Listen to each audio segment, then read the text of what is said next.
Então, vamos dar início à nossa aula de hoje. Nós hoje vamos falar sobre o capítulo 8 de Vida de Cristo, o fim do ministério público de Jesus, e aí o nosso conteúdo programático, né, da Vida de Cristo, falando então sobre o finalzinho aí, né, finalzinho do ministério público de Jesus, paixão, né? A gente vai concluir na próxima aula, então, a gente vai dar início hoje aí no capítulo 8. Nós vamos começar orando, então, falando com Deus. Vou pedir ao Rodrigo Cordeiro que possa fazer essa oração para a gente, iniciar nossa aula, por favor. Sim, professor. Pai, nós te agradecemos em nome de Jesus pela oportunidade de mais uma aula estarmos presentes, Senhor. E desde já te agradecemos pelas nossas vidas, Senhor, por todo o dia que tivemos e até aqui o Senhor nos conduzir, Senhor, e te pedimos que o Senhor possa abençoar esse momento, Pai, que o Senhor possa nos edificar para o louvor da Tua glória, Pai, usando assim a professora, Pai, como instrumento do Senhor para as nossas vidas, Senhor. E abre, Pai, o nosso entendimento para que possamos crescer e amadurecer para o Senhor, Pai. Tudo o Teu Espírito Santo nos conduza de maneira a te honrar e te glorificar em nome do Senhor Jesus Cristo. Amém. Amém, Senhor. Então, esse slidezinho aí é para ler da nossa avaliação.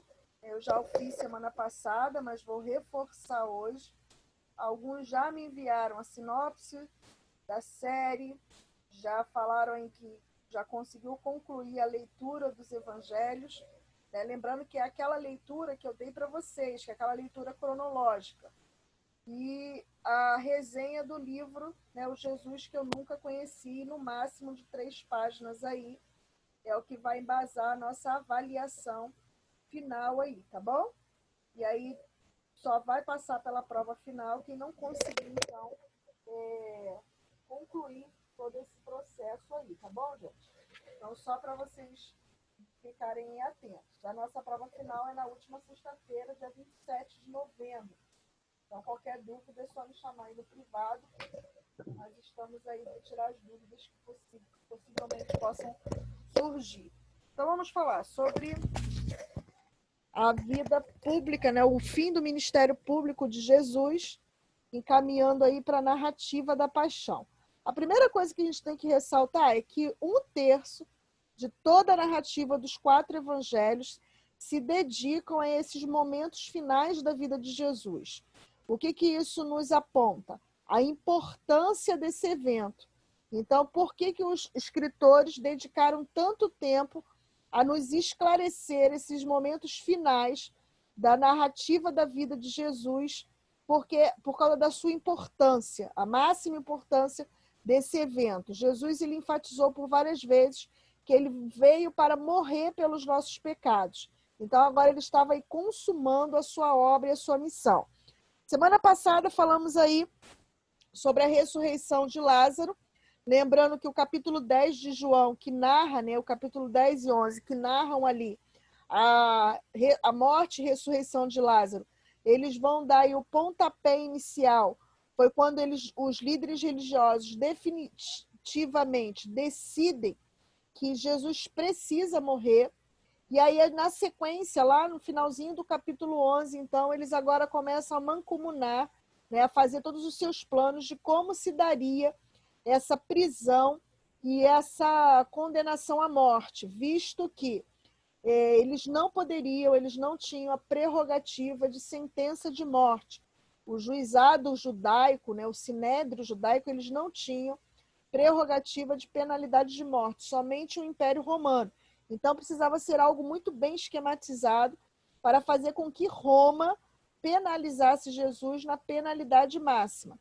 Jesus ele veio caminhando, né, para o seu, como chamado, êxodo de Jesus, caminhando para Jerusalém, a fim de, então, Jerusalém ser o palco dos grandes acontecimentos.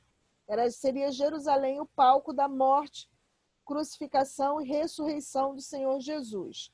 Jesus já estava se aproximando do dia da Páscoa, ele permanece em Betânia, né, onde ele fica ali por aproximadamente 2 dias.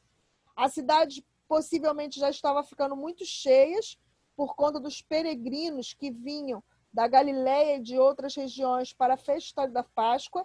Lembrando que a Páscoa ela é a primeira festa que traz mais peregrinos para Jerusalém, e eles subiram a Jerusalém antes da Páscoa com o fim de se purificarem. Nenhum homem impuro cerimonialmente poderia participar da festa da Páscoa, então os peregrinos eles vinham antecipadamente, uma semana aproximadamente antes, para poder se purificar nos rituais de purificação apropriado. Aí está, então, a preocupação do Sinédrio em encontrar o momento oportuno para prender Jesus. Por quê? Porque como a cidade estaria muito cheia, né, havia necessidade, então, de não criar um motim, de não criar ali uma confusão, mas eles precisavam prendê-lo e, para tanto, eles precisavam dar ordem ao povo para que, vendo Jesus, o denunciasse imediatamente. A maioria sabia que o Sinédrio desejava prender Jesus, porém nem todos tinham conhecimento de que eles intencionavam matá-lo. O Sinédrio conspirava acerca da morte de Lázaro devido à força da convicção exercida pelo fato de que ele fora trazido de volta à vida por Jesus. Para os saduceus, esse era o testemunho vivo contra aquilo que eles pregavam e criam, porque os saduceus, que eram maioria no Sinédrio, não acreditavam na ressurreição do corpo, tá? Então, isso era contrário a tudo o que eles criam. E aí começa, então, a última semana do ministério público de Jesus. E aí nós vamos ter aí Jesus sendo ungido por Maria de Betânia. É importante a gente enfatizar que esse não é o mesmo evento que acontece na casa de Simão fariseu. Aqui, embora seja também no ambiente de um banquete, né, na casa também, coincidentemente, de um homem chamado Simão, mas não é o mesmo evento. A gente vai ver, então, na sequência, o que diferencia ambos os eventos. Diz que Maria, ela entra, né, e ela vai embalsamar, né, ela vai ungir Jesus. Alguns não têm certeza se Maria estava ali evidenciando a questão da unção, da exumação do corpo, entendendo o sacrifício de Jesus, ou se ela estava ali repetindo o ato de unção de um rei, tá? Então ninguém sabe ao certo qual foi a intenção, a intencionalidade de Maria ao ungir Jesus. Fato é que o texto nos traz algumas questões, né? Dizendo que aquele que trazia a bolsa, uma referência a Judas, esta expressão indica que Jesus e seus discípulos recebiam ofertas de pessoas que estavam interessadas em manter o seu ministério. Professora? Oi, quem fala? É Rodrigo, desculpa Oi, Rodrigo. incomodar, desculpa Nada, atrapalhar. Mas nada. Jesus depois não explica? Ele não diz que é para a morte dele? Ele vai explicar, então, mas ninguém sabe ao certo se a intenção de Maria foi, até porque, como ele explica, alguns acreditam que ele estava corrigindo um entendimento equivocado por parte de Maria, ou que ele estava, então, evidenciando o ato dela. Ele estava dando ali como se fosse um atestado, né? Ele estava ali fazendo assim, aceitando o ato de Maria como correto. Então fica meio que assim, como é que se fala? As pessoas não conseguem afirmar ou fechar a questão, tá? Por conta mesmo da sua afirmação. Se ele estava corrigindo ou se ele estava simplesmente evidenciando.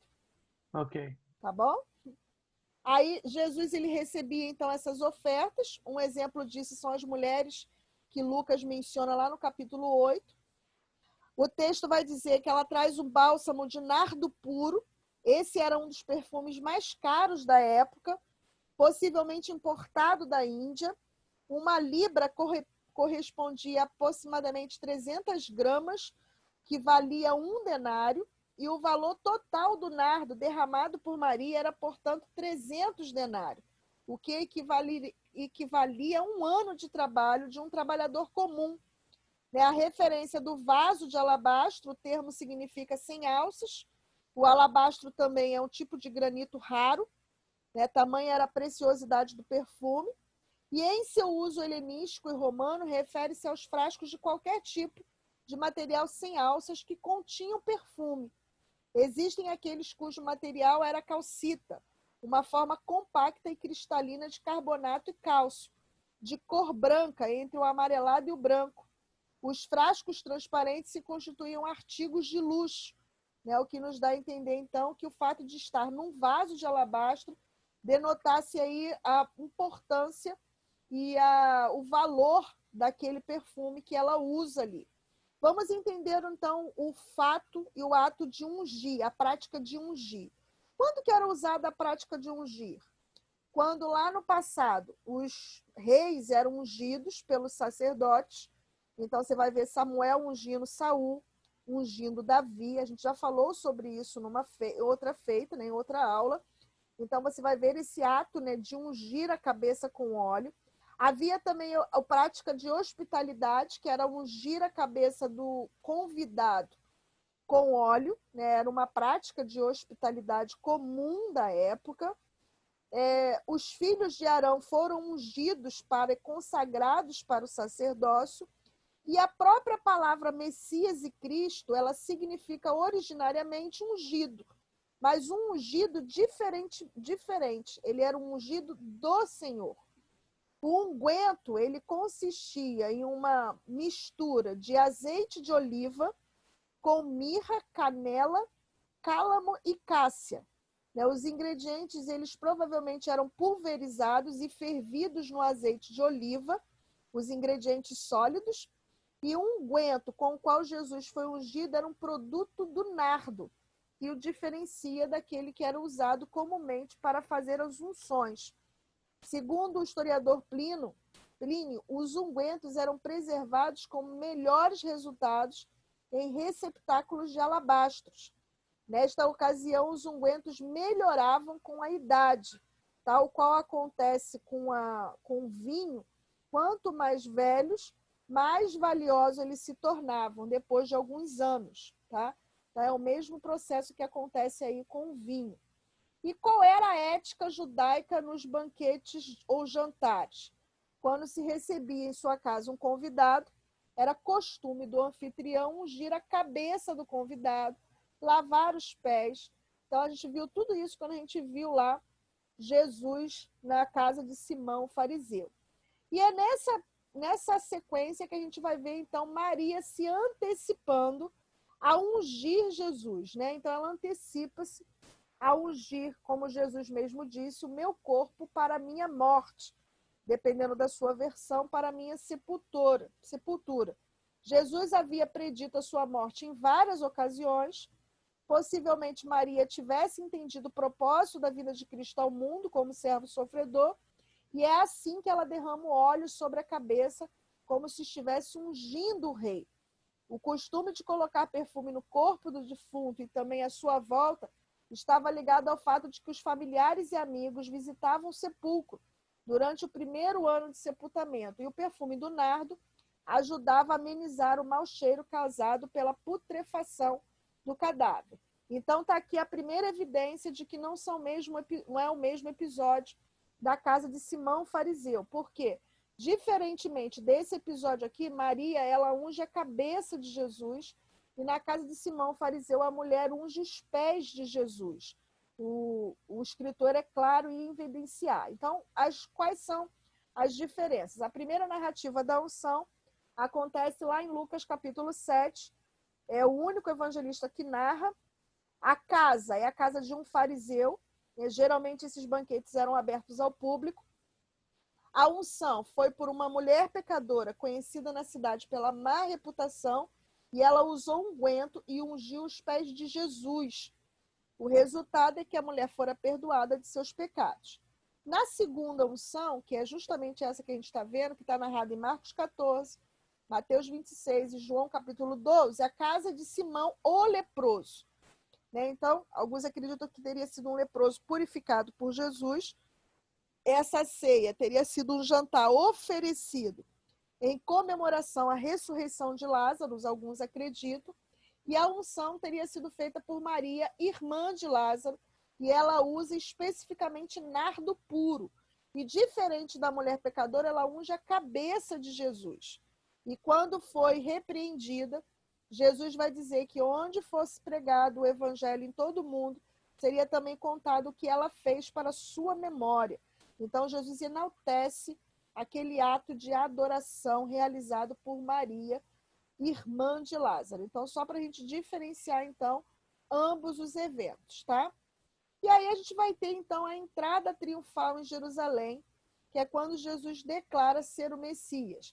Daqui a pouco a gente vai tentar, então, corrigir essa narrativa, porque essa entrada triunfal, corrigir essa cronologia, desculpa aí, gente. Porque essa entrada triunfal de Jesus, ela se dá no domingo anterior à sua morte e ressurreição. É o que você vê comumente o segmento católico fazendo o domingo de Ramos, quando os devotos levam até a igreja um ramo de palmeira, né, na intenção de ser ungido, porque nesse domingo, que foi anterior à morte de Jesus, Jesus, para cumprir os profetas, ele entra em Jerusalém assentado num jumentinho e diz que as pessoas ou colocavam as capas ou colocavam ramos no caminho, ramos de palmeira. Por isso a Igreja Católica nomeou esse domingo como Domingo de Ramos, exclamando Hosana aquele que vem em nome do Senhor. Então seria aí uma marcha, né, uma devoção, uma aclamação de Jesus como rei. Então, ele saudando o novo rei de Israel, tá? Então, seria aí essa como é que se fala, essa peregrinação dessa entrada triunfal. Jesus, ele chega aí assentado numa jumenta, né, um jumentinho. Tem toda uma indicação quando os discípulos vão pegar esse jumento, diz que ele estava amarrado, Jesus dá orientações específicas como eles deveriam fazer, dizer que o Senhor precisava do jumentinho e assim eles o deixariam seguir. O jumento era um animal de origem humilde e nenhum rei judeu havia montado um deles oficialmente, mas o profeta Zacarias havia predito que o verdadeiro rei de Israel, assentaria um jumentinho. A expressão que eles aclamam Jesus era uma expressão hebraica muito conhecida, Hosana, que pode significar viva agora, que foi cantado pelos anjos no nascimento de Jesus, Hosana nas maiores alturas, e significa salve agora tu que estás nos mais altos céus, e é uma aclamação endereçada ao próprio Deus. Os gritos da multidão, empregando as frases do Salmo 118, transformam-se em termos de louvor e aclamação, como também um pedido de ajuda. Proclamavam as suas esperanças em Jesus como Messias, o descendente legítimo de Davi. Anteriormente, Cristo havia se esquivado de tais demonstrações públicas, embora, nesse momento, ele confessa a sua messianidade aos indivíduos, e agora ele fizera cuidadosos preparativos para uma inconfundível apresentação pessoal à nação. Então, parece que dentro da agenda de Deus era necessária essa aclamação pública do reconhecimento de Jesus como legítimo descendente de Davi. E aí vem a pergunta, quem é este? A aclamação messiânica provocou a pergunta por parte daqueles que talvez não conhecessem a Jesus. É nesse sentido que nós já vimos semana passada. Vem a lamentação de Jesus sobre Jerusalém. Jesus, ele lamenta, né, por Jerusalém. A gente até viu que existem 3 referências a essa lamentação. Alguns acreditam que teriam sido 3 lamentações diferenciadas e alguns acreditam que sejam simplesmente 3 referências à mesma lamentação. Fato é que Jesus lamenta por Jerusalém, ele chora e tal agiu durante a maior parte dos dias da semana da paixão. Jesus ele vai regressar a Betânia para ali passar a noite, a fim de retomar a Jerusalém no dia imediato. E aí o que se segue a sequência dessa entrada triunfal de Jesus em Jerusalém? Aquele evento que a princípio João narra lá no início do seu evangelho, como a purificação do templo, a maioria concorda de que ele acontece no finalzinho do ministério público de Jesus. Então, Jesus chega, né, espanta os cambistas, ele expulsa os cambistas, Lembrando que eu mostrei, na primeira vez que a gente viu, como é que eram os pátios, né? Então, existia o pátio dos gentios, o pátio das mulheres, o pátio dos homens judeus. Então, esse câmbio todo era feito dentro do pátio dos gentios, o que atrapalhava a adoração por parte dessa classe.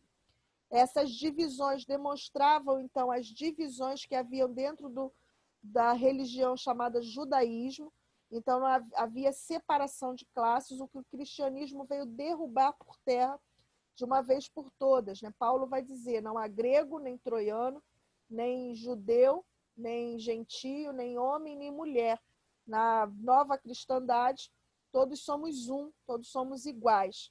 É nessa sequência também que Jesus, ao passar por uma figueira e procurar nela frutos, ele amaldiçoa a figueira, dando uma ideia de que ela tinha aparência de que estava frutificando, mas não dava fruto, talvez denotando aí o que seria feito àqueles que se dizem, né, que vivem de aparência no reino de Deus, mas não frutificam.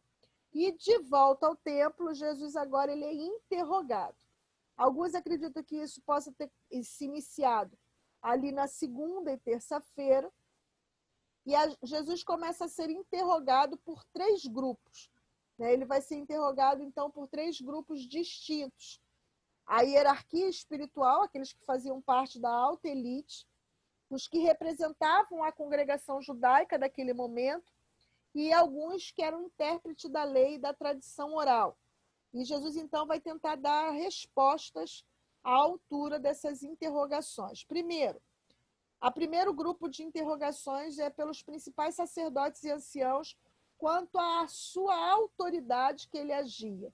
Com que autoridade fazes estas coisas? E quem te deu essa autoridade? Eles consideravam com autoridade em questão de religião, pois faziam parte do Sinédrio. Portanto, quem quisesse ensinar religião precisava obter licença do Sinédrio, de outro modo, seria mestre espúrio e falso. Jesus responde, usa o contra-desafio que consiste de pertinente indagação acerca da origem de autoridade de João Batista. Como eles não conseguem dar uma resposta à pergunta de Jesus, significou a iniciativa do debate sobre a autoridade passou agora para ele. E é ele quem aproveita contando 3 parábolas. Em cada uma delas, o tema é desprezar divino com os representantes oficiais da nação judaica, né? Os 2 filhos, a vinha e as bodas.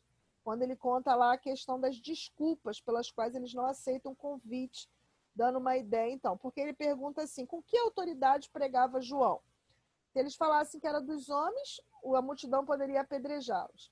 Se eles falassem que era de Deus, eles estavam, então, negando a pregação de João. Então, de todo jeito, Jesus coloca eles numa situação difícil. Aquilo que eles intentaram fazer com Jesus, Jesus fizera, então, com eles. Deixa eu só voltar aqui rapidinho.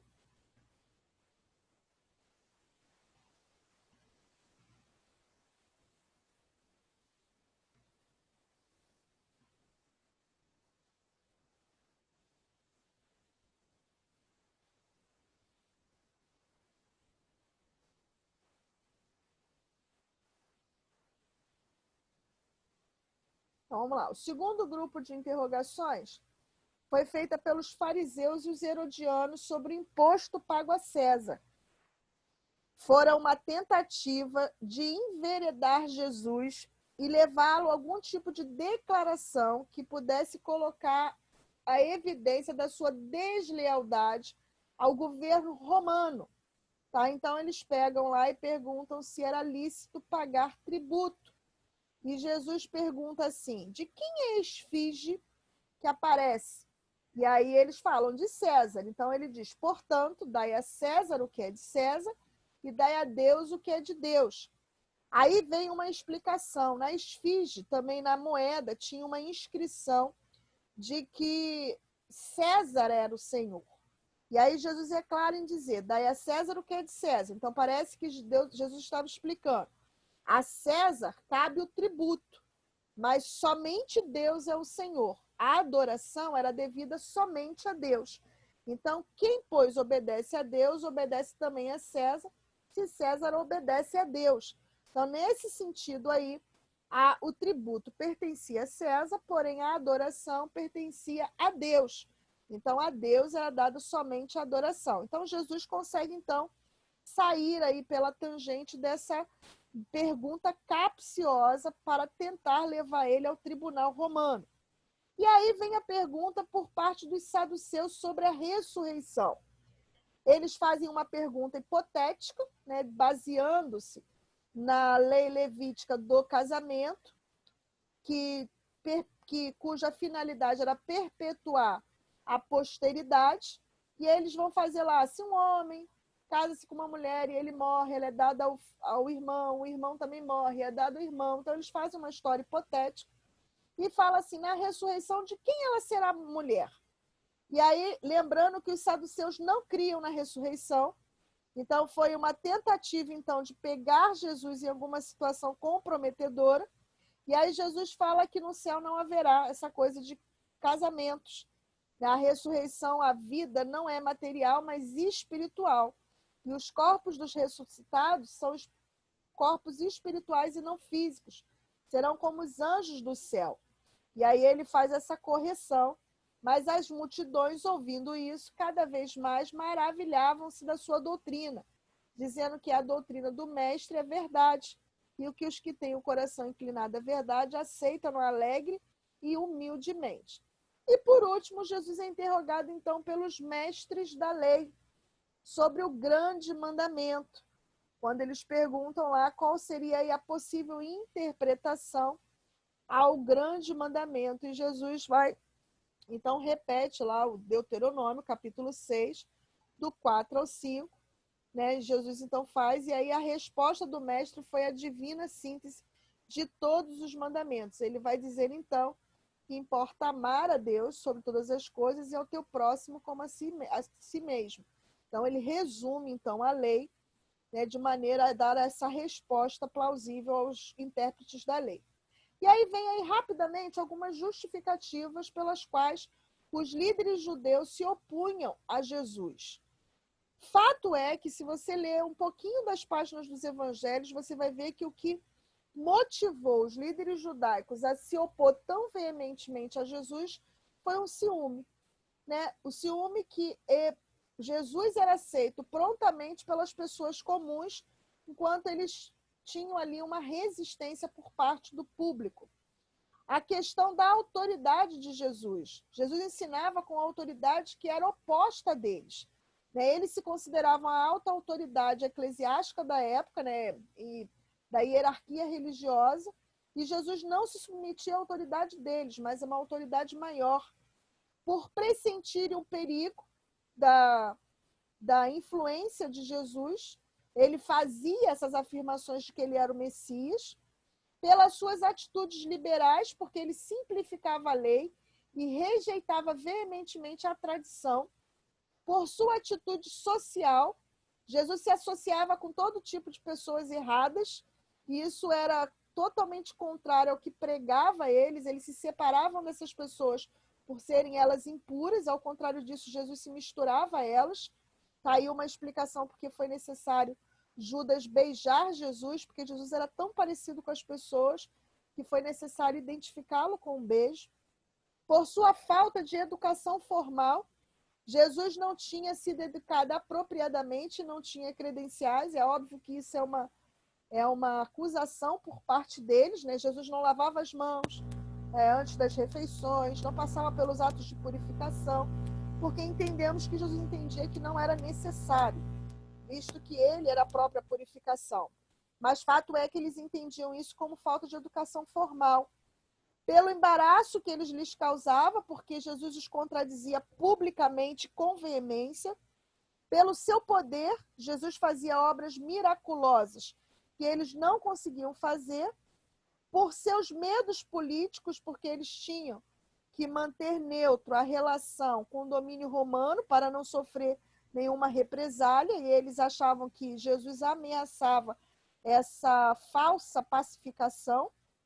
Pelo seu convite de arrependimento, porque ele negava os atos de justiça praticados pelos religiosos da época e pelo seu conhecimento, porque ele vencia debates citando tão somente as escrituras.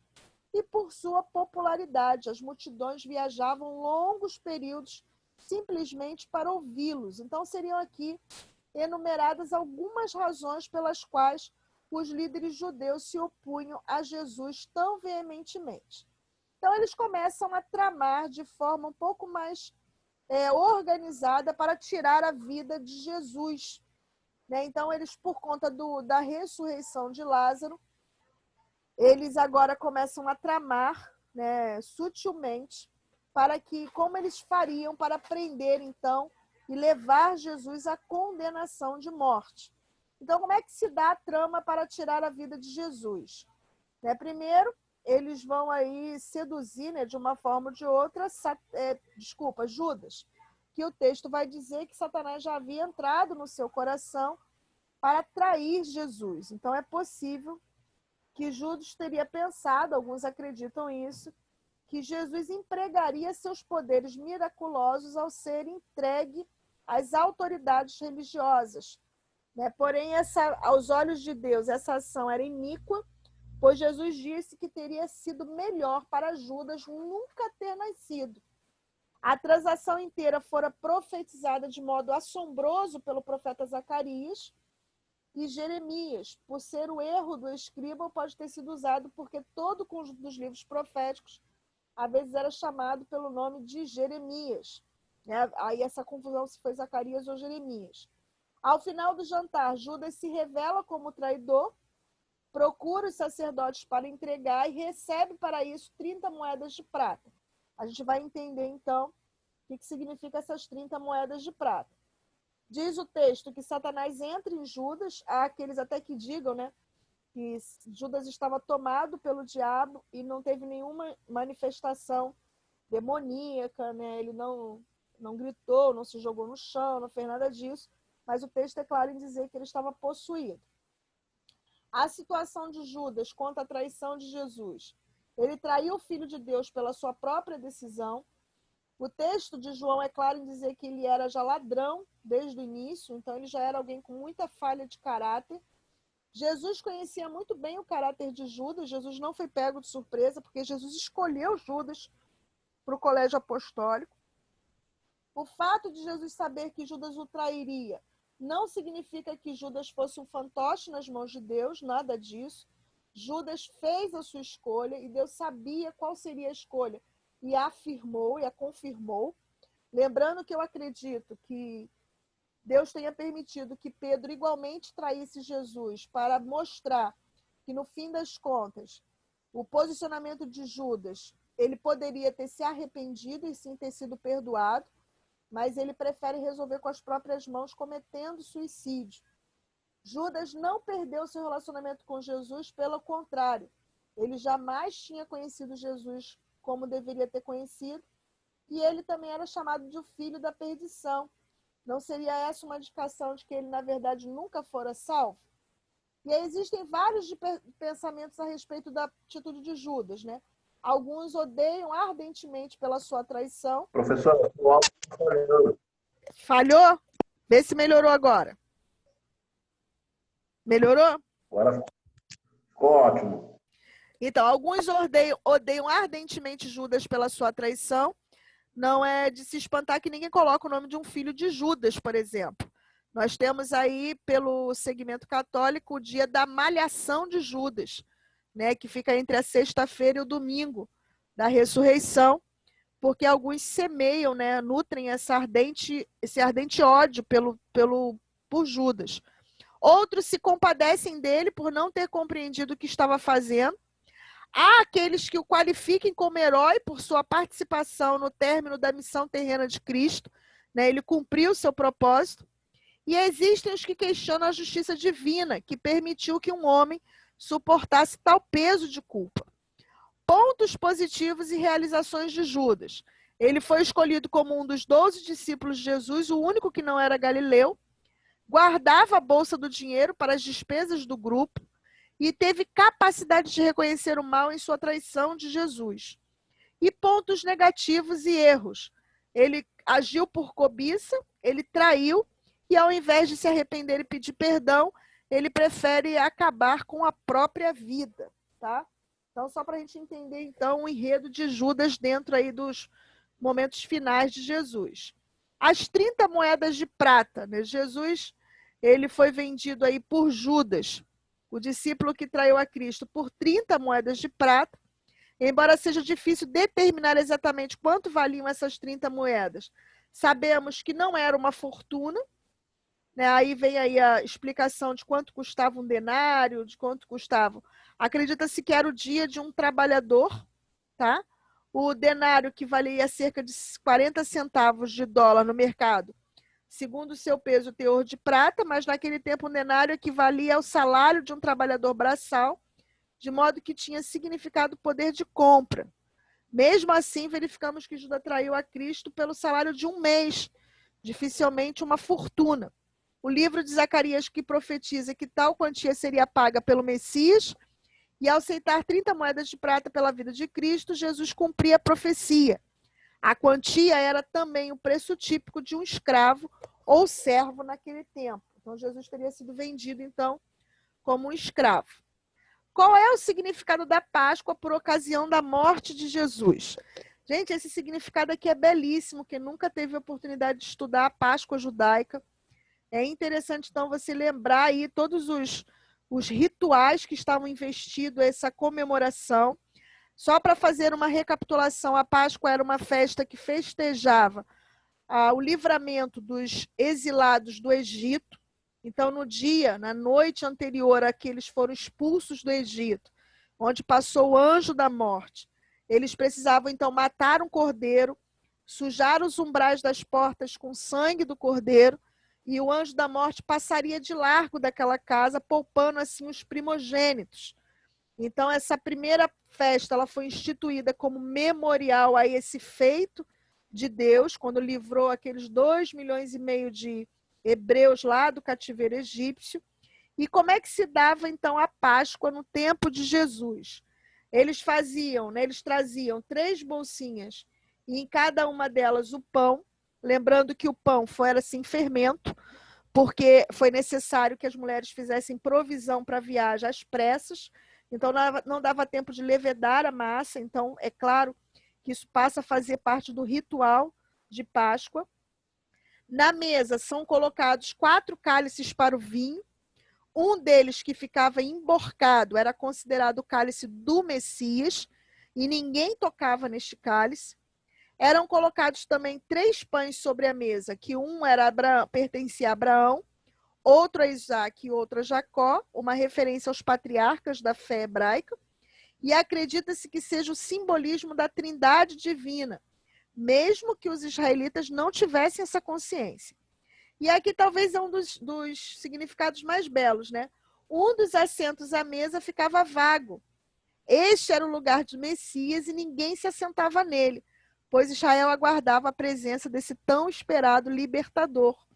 E aí, lembrando que quem assistiu a série The Chosen, lá vai um spoiler, né? A pessoa que escreveu a série, ela mostra Jesus indo cear na casa de Maria Madalena, né, por ocasião de uma festividade da Páscoa, e ele se assenta justamente nesse local destinado ao Messias. A gente vai ver agora na sequência a comemoração da última ceia, e a gente vai ver todos esses simbolismos, então, sendo interpretados. Então, só para a gente recapitular aí, na terça-feira Jesus retorna a Betânia, onde participa na casa de Simão o leproso, e ali teria sido ungido por Maria. A Bíblia não fala dos acontecimentos de quarta-feira, acredita-se então que Jesus tenha permanecido em Betânia junto com os discípulos, e na quinta-feira ele retorna para Jerusalém para então comemorar a Páscoa. Lembrando então que Jesus ele comemora antecipadamente a Páscoa, porque Jesus seria preso justamente na noite, né, ao virar da noite do dia em que ele seria, ele morreria por ocasião da festa da Páscoa. Então, era necessário comemorar e festejar esse jantar antecipadamente com os discípulos, tá? Então, Jesus ele separa um lugar ele prepara a festa da Páscoa, né, ali com os seus discípulos. Lembrando que os evangelistas, quando eles narram esse episódio, eles narram a presença do pão e do vinho, que eram elementos imprescindíveis, mas tudo indica que não havia ali a presença do cordeiro animal, por conta da presença de Cristo, que era de fato o Cordeiro de Deus. Então seria totalmente Deus sendo pedagógico, né, e mostrando então o cumprimento daquele ritual em Jesus. Jesus, ele toma o pão e o vinho e fala: isto é o meu corpo que é dado por vós. Toma então o cálice que era do Messias e coloca vinho nele, fala: isto é o meu sangue, o pacto da nova aliança que é derramado por muitos. Tomai e comei. Né? O fato de mastigar e engolir o pão estava simbolizando a entrada da vida de Cristo, quer dizer, uma apropriação das benéfices do que Cristo ia angariar na cruz por nós, assim como Jesus, ao ser batizado, se identificava conosco no pecado. Ali também, ao tomar do pão, comer do pão e beber do vinho, eles estavam se identificando no sacrifício de Cristo. Então, ali tomando parte do sacrifício de Cristo. A ceia simbolizava a vida de Cristo em nós e a nossa vida nele, onde ele tomaria parte, né, o nosso lugar, a parte para morrer em nosso lugar.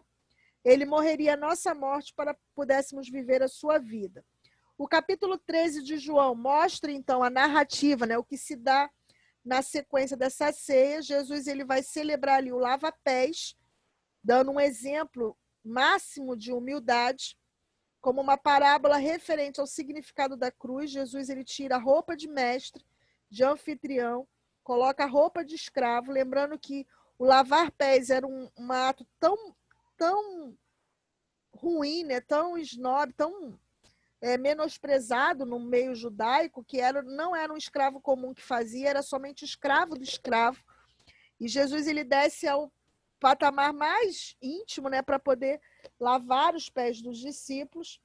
Ele dá uma instrução detalhada da existência cristã na era posterior à sua morte e faz uma inserção para situar o destino dos discípulos no contexto externo, por meio de oração e consagração, o que acontece no capítulo 17. E Jesus, então, vai lavar os pés dos discípulos. Você conhece a história. Pedro, a princípio, ele se nega a deixar Jesus a lavar os seus pés, e Jesus vai dizer: quem não lavar não terá parte comigo. E aí Pedro, ele diz assim: então, Senhor, não lava somente os pés, lava também o corpo todo, que é justamente os dois extremos de Pedro. E aí Jesus fala que eles já estavam lavados pela palavra, tá? Então Jesus ilumina a mente de Pedro para compreender a dinâmica de uma fé em formação. Não era necessário recomeçar tudo para superar as limitações anteriores do discipulado, mas era necessário prosseguir em descobertas mais profundas e essenciais do cristianismo. Há aqui uma nota: em Lucas 22 está registrado o episódio da discussão entre os discípulos sobre qual deles deveria ser o maior. O evangelista coloca essa discussão no jantar da Páscoa, ao que parece que a mesma suscitou de Cristo a lição de humildade descrita pelo evangelista João. Então, se a gente for tentar encontrar aí uma cronologia para esse fato, e é nesse momento que Jesus indica o traidor. Então, parece-me que Judas ele permanece durante todo o tempo, né? O lava-pés, Jesus lava os pés dele, Jesus não isenta, e na hora da ceia, porque João vai dizer que ele daria o bocado do pão molhado, que era um favor especial que o hospedeiro dava a um hóspede ilustre, e o fato de Jesus tê-lo dado a Judas ratifica o seu amor de mestre por ele e constituía um último apelo de amor àquele que estava à beira da traição. Então, dando a entender que Jesus dá a oportunidade para Judas até o último minuto. Né? Não fica claro para os demais discípulos de que era Judas o traidor, porque eles continuam, né, com a mesma atitude. Parece-me que somente João que pergunta, porque estava muito próximo ao ombro de Jesus, e Jesus fala que é aquele que lhe daria um bocado de pão molhado. E Jesus faz essa ceia na véspera, né? Alguns acreditam que foram duas ceias. Ele celebra a ceia da Páscoa e a ceia do Senhor. A ceia fora instituída no final da ceia da Páscoa. Lucas vai mencionar 2 cálices, Mateus, Marcos e Lucas mencionam 2 ceias. João menciona somente a da Páscoa. Durante aproximadamente 1400 anos, a Páscoa havia prenunciado a vinda de Jesus, o Cordeiro Pascual. Jesus come a Páscoa, substitui-a pela própria ceia e, em seguida, ele mesmo foi sacrificado como Cordeiro Pascual. Jesus vai morrer na cruz no mesmo dia em que os Cordeiros Pascuais estavam sendo imolados no templo.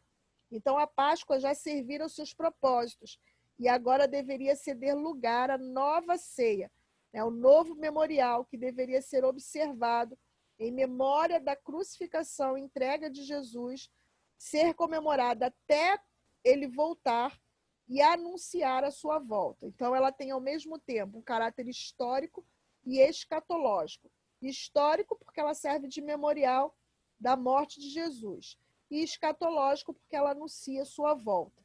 Assim, a Páscoa lembrava o passado, quando Israel foi liberto do Egito, mas também indicava o futuro. O advento de Jesus em graça, também esse memorial lembra sua morte passada e no futuro a segunda vinda. Quais eram as instruções sobre a vantagem da era pós-ressurreição? Então, Jesus agora, após a ceia, ele começa a instruir os discípulos. Após a saída de Judas, Jesus começa a compartilhar com seus discípulos. E aí vem o capítulo 14, não atemorize o vosso coração. Capítulo 15, eu sou a videira, vós sois os ramos. Capítulo 16, eu vos enviarei o Paracleto, Consolador, tá? Então, capítulo 17 de João é a oração de Jesus. Então, Jesus começa a fazer uma série de instruções aos discípulos para a vida pós-ressurreição, para a nova era, a era que estava sendo inaugurada. Então, Jesus estava indo, ele estava criando uma comunidade baseada no amor, né? Amai-vos uns aos outros como eu vos amei, nisto vos conhecerão que sois meus discípulos. Ele fala sobre estar indo preparar lugar na casa do Pai. Ele fala sobre o conhecimento do caminho da salvação. Eu sou o caminho, a verdade e a vida. Ninguém vem ao Pai senão por mim. Jesus fala sobre a autoridade que estava dando aos discípulos de fazer obras muito maiores que as dele. O privilégio da oração intercessória. A ajuda inevitável do Paracleto, que é o Espírito Santo. O retorno pessoal de Jesus ao Pai para fazerem morada em seus amados e a provisão de uma paz que o mundo não conhece. Outros princípios que são defendidos. Jesus ressurreto se relacionará com os crentes da mesma forma que o Pai se relacionava com ele. A presença real do Espírito Santo agora é concedida a toda a carne, a toda a igreja, e ela deve ser entendida como a presença real de Jesus e ao fato de não se turbe os vossos corações, motivos para os corações conturbados. Um grupo haveria de traí-lo, outro negá-lo, e ele iria para um lugar onde eles não poderiam segui-lo. Né? Então, no capítulo 14, segue-se o discurso em caminho do cenáculo, e aí vem aí um resumo da última semana de Jesus. No domingo, a entrada triunfal de Jesus, e Jesus chora sobre Jerusalém. Na segunda-feira, a maldição da figueira, e Jesus purifica o templo. Na terça-feira, a autoridade de Jesus é desafiada no templo, ele ensina nos átrios, os gregos pedem para ver Jesus, ele fala sobre o sermão das oliveiras, né? Na verdade, é a sequência do sermão escatológico de Jesus narrado do capítulo 24, se eu não me engano, até o capítulo 27 de Mateus, a unção da cabeça de Jesus por Maria e a conspiração de Judas que decide trair Jesus. Na quarta-feira, como eu já falei, não existe eventos narrados na Bíblia. Possivelmente, Jesus permanece em Betânia. Na quinta-feira, nós temos a narrativa da última ceia. Jesus fala aos discípulos no cenáculo, onde ele realizou a última ceia, faz a oração sacerdotal e o texto vai dizer que após cantarem um hino, eles vão para o Getsêmani, onde, na madrugada de quinta para sexta, Jesus é traído e preso, Jesus é julgado. Ao fim do julgamento, na sexta-feira, Jesus é crucificado, sepultado e no domingo ele ressurge. Então, do domingo até a quarta-feira, Jesus passa todas as noites em Betânia, que ficava a 3 quilômetros de Jerusalém. do outro lado do Monte das Oliveiras. Ele provavelmente havia se hospedado na casa dos irmãos, Marta, Maria e Lázaro, e passa a noite de quinta-feira orando no jardim do Getsêmani, preparando-se para aqueles momentos finais. À noite de sexta e sábado, o corpo de Jesus fica no túmulo do jardim, como convinha para cumprir as profecias, tá? E aí a gente vai entrar ao momento crucial. Eu não sei se a gente consegue concluir hoje. A gente vai entrar aí na prisão e o julgamento de Jesus. Eu não sei quantos já leram aquele livro A Cruz de Cristo, de John Stott. Mas aquele livro, depois que eu li, ele clareou muito a minha mente. Porque ele vai mostrar o quão arbitrário foi todo o processo de julgamento de Jesus. Eu entendo isso, que era para comprovar, de uma vez por todas, que Jesus estava morrendo inocentemente. Então, todo o processo, ele não foi aí uma surpresa para Deus, nem foi aí uma tentativa, mas foi uma forma de mostrar que Jesus era de fato inocente. Lucas, ele vai narrar que Jesus, ao entrar no Getsêmani, no jardim do Getsêmani, ele ora e ele entra em profunda agonia, tá? Porque se aproximava o momento dele ser aprisionado. Ele pede a alguns do seu círculo íntimo para que o guarde em oração. Eles acabam adormecendo porque estavam cansados. Jesus adverte eles de que eles deveriam ficar atentos, porque o espírito estava pronto, mas a carne era fraca. Jesus ora angustiadamente, ao ponto de Lucas narrar que o seu suor se transformou em gotas de sangue. E ele ora: Pai, se queres, afasta de mim este cálice. Até o autor da apostila, se você depois quiser ler aí, ele vai dizer que havia uma humanidade em Jesus, porém essa humanidade sempre uma vontade humana, Ela estava sempre submetida à vontade do Pai. Então ele pede a sua vontade, mas antes seja feita a vontade de Deus. Então Jesus, ele relata isso, talvez narrando ali um momento de angústia profunda. E o relato de Lucas referente à agonia é o mais resumido dos três. Porém, também ele vai dizer que um anjo do céu apareceu para confortar Jesus e o seu suor se transformava em gotas de sangue. Em sua história da traição e aprisionamento, só Lucas é quem narra a maneira pela qual Jesus corou a orelha do servo do sumo sacerdote, porque quando eles chegam para prender Jesus, diz que Pedro toma da sua espada, corta a orelha do soldado e Jesus o adverte, repreende ele e cura a orelha do soldado, Malco. E estando em agonia, a única explicação adequada da experiência de Jesus, conforme é descrita neste verso, é que a sua natureza total foi encolhida devido ao fardo misterioso da culpa do mundo que estava sendo posta sobre ele. Lembrando que Jesus estava levando sobre si toda a culpa da humanidade. Então, nem eu, nem você conseguimos saber ou mensurar o peso dessa culpa. E aí, é nesse sentido, Jesus está no Getsêmani com seus discípulos, chegam os homens, os soldados romanos, para prender Jesus. O sinal era: aquele a quem eu beijar, esse o identificareis como Cristo. Jesus fala para eles: por que vem contra mim com varas e paus? Não estava eu ensinando agora há pouco no templo? Por que não me prenderam lá? Dando a ideia, então, de que Jesus, ele não oferece nenhuma resistência, porque chegou o momento dele ser entregue. Então, Jesus se entrega voluntariamente, para a sua condenação, para se cumprir as profecias. Ele pergunta para Judas: amigo, a que viés? Dizem que a melhor tradução é: faze logo aquilo para que viés. Não seria uma pergunta, porque Jesus sabia muito bem que Judas seria o traidor, E talvez o que torna a atitude de Judas mais baixa, mais repugnante possível, é porque Judas o trai com um beijo.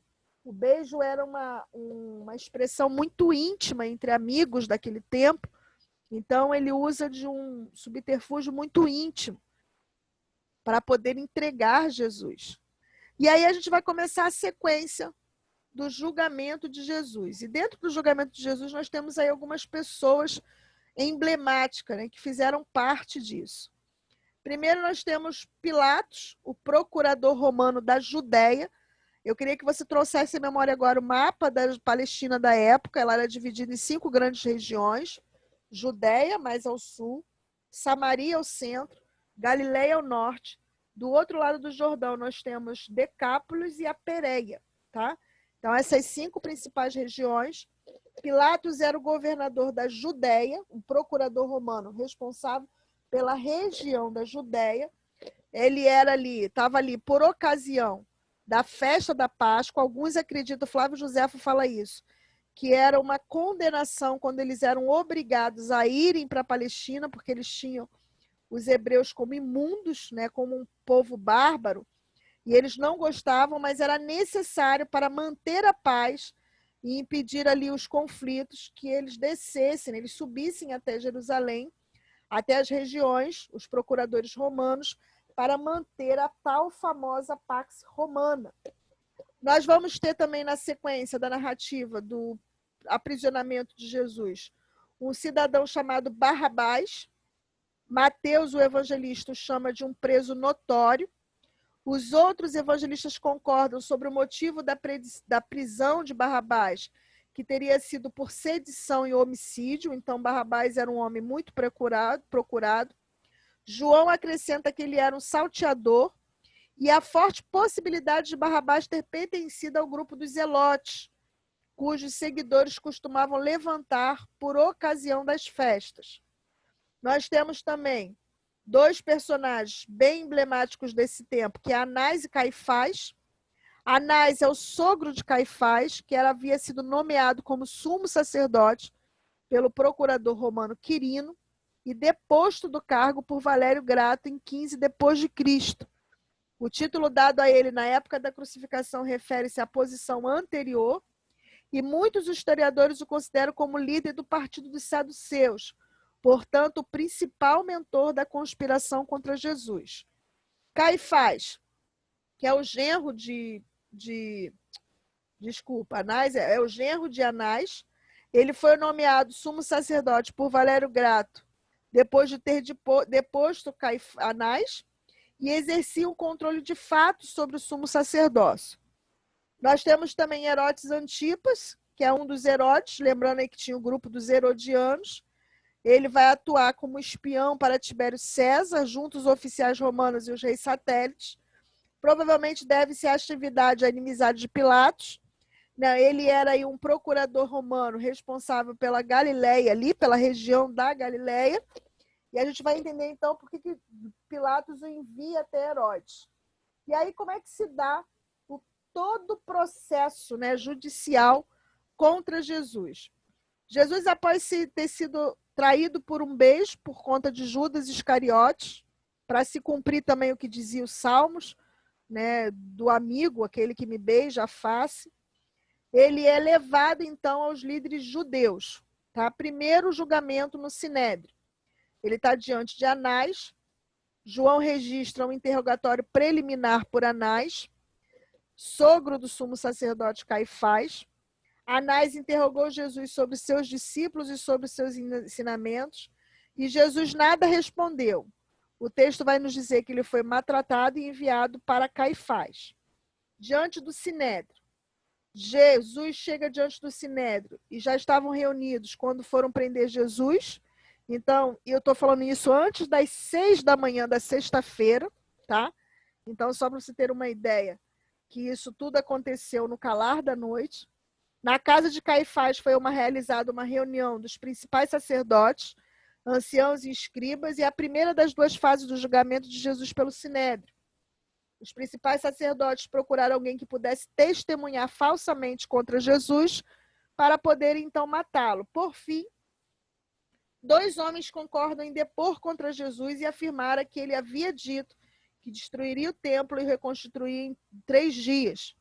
O sumo sacerdote indaga Jesus sobre isso, mas ele nada respondeu.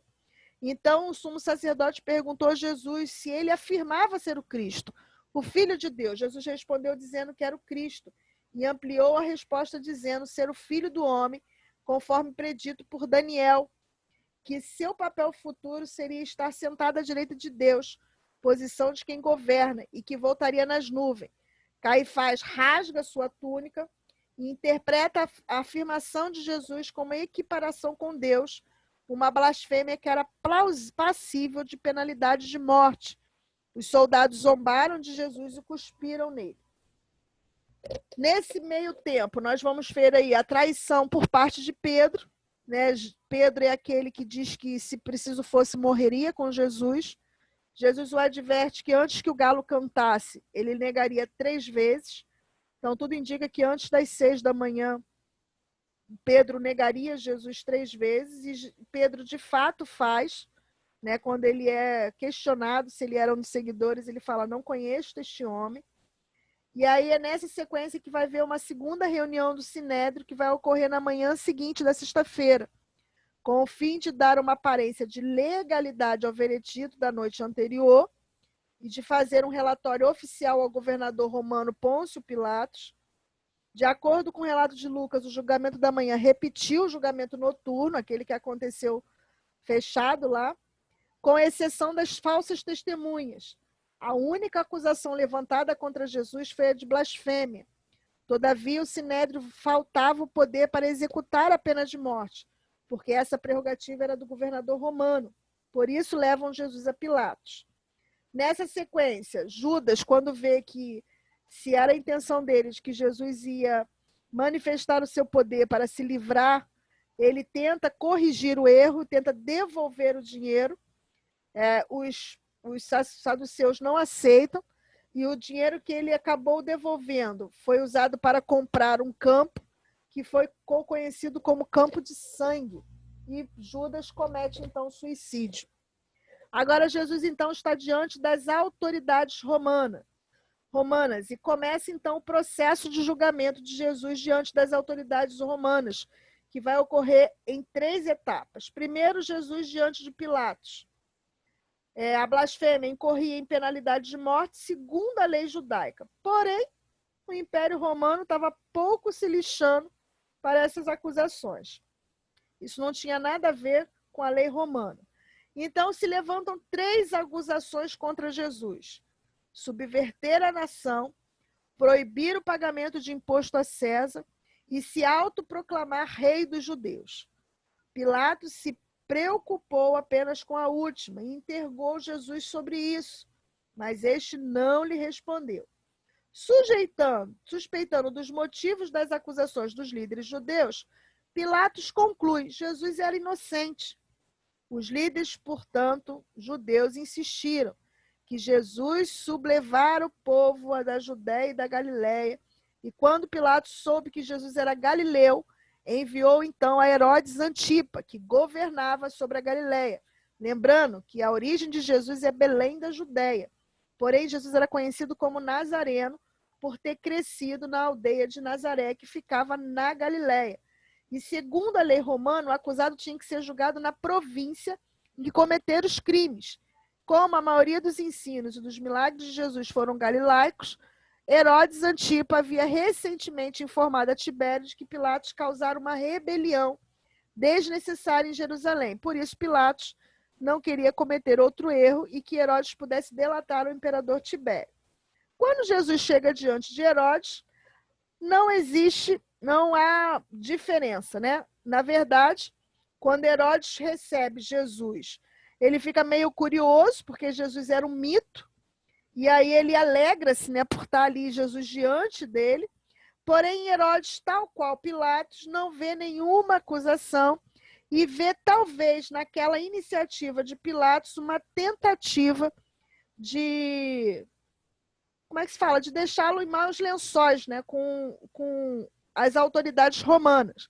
Então, ele se isenta de julgar Jesus e ele manda Jesus de volta a Pilatos, né? Então, ele também não acusa Jesus de nada.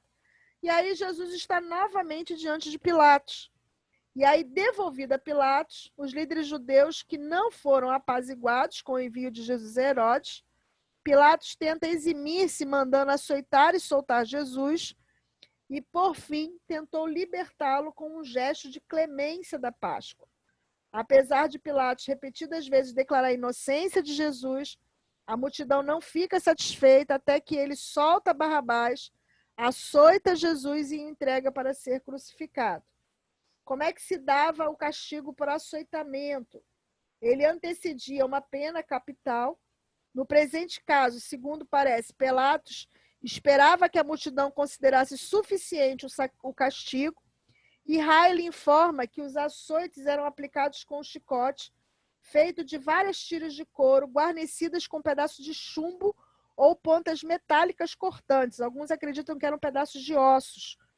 A vítima era despida até a cintura e depois amarrada em posição encurvada sobre um poste e chicoteada nas costas desnudas com um açoite até as carnes ficarem dilaceradas, o que às vezes resultava em morte.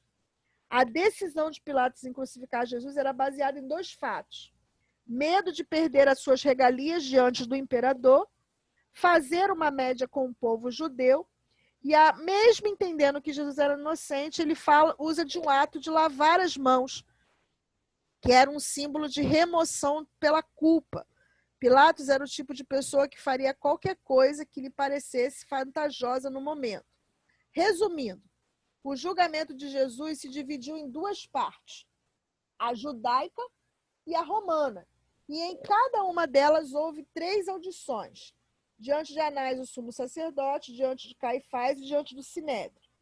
Para a romana, diante de Pilatos, diante de Herodes e de volta diante de Pilatos. Nenhuma desses processos trouxe ali um veredito justo para Jesus. Na verdade, em todos eles não encontraram nada pelo qual acusar Jesus. E aí, na sequência, a gente vai ver aí, para a gente encerrar hoje, quais foram as irregularidades no processo do julgamento de Jesus. Na semana que vem, a gente vai falar sobre a crucificação e a ressurreição de Jesus e a ascensão dele.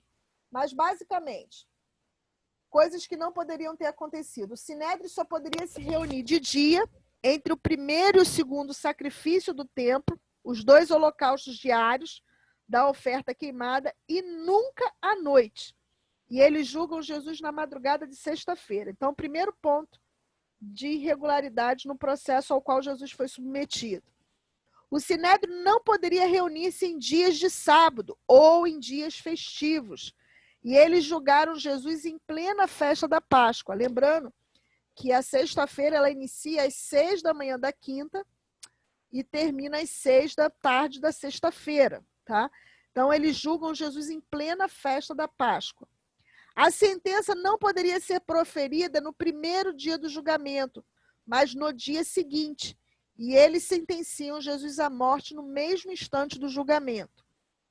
O Sinédrio não poderia condenar ninguém à morte. Nota, dizem alguns que no período de Jesus os romanos abriam exceção para que os próprios judeus condenassem à morte até mesmo romano, caso a afronta fosse contra a integridade do templo. Se isso for verdade, o que eles não conseguem afirmar, explica o porquê das testemunhas acusarem Jesus de ter dito que destruiria o templo. Houve no processo 2 falsas testemunhas.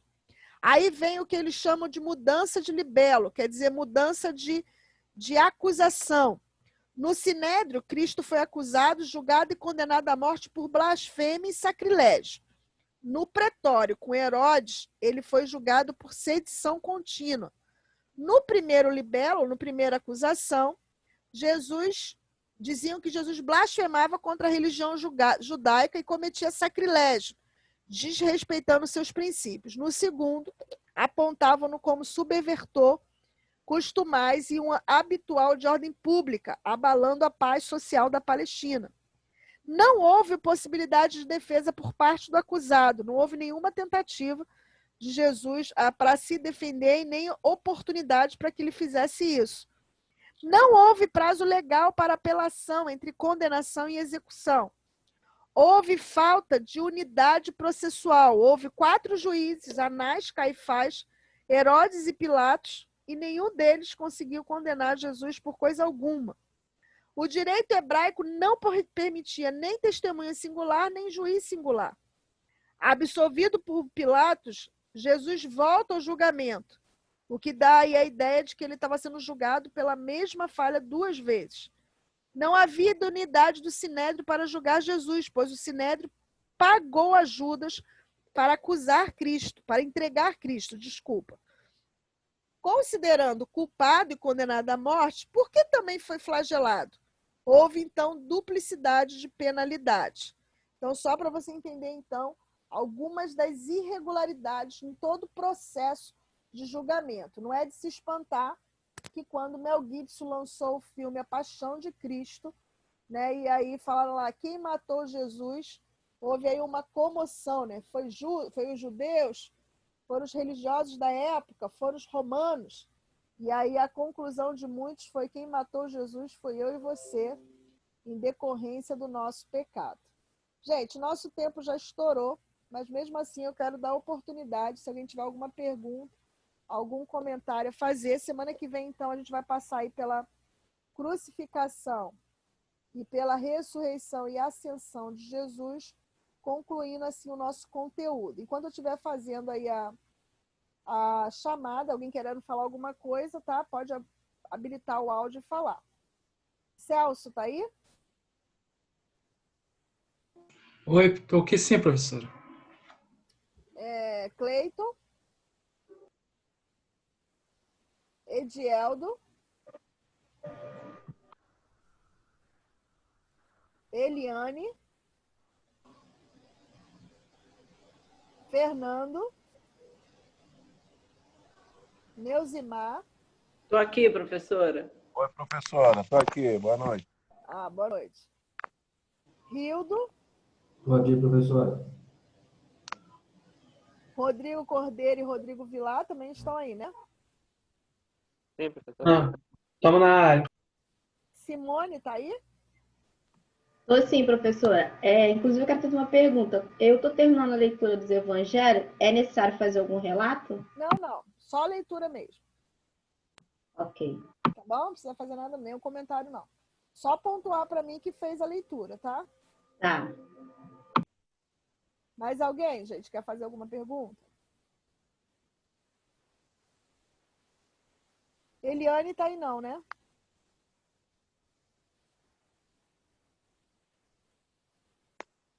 Gente, se ninguém mais quer falar nada, bom final de semana a todos. Deus os abençoe. Tá bom? Fiquem na paz. Amém, professora. Pessoal, bom final de semana para todo mundo. Amém, professor. Boa semana Bom pra final de Paz. semana. Deus Deus abençoe abençoe, todo gente. Bom mundo. final de semana.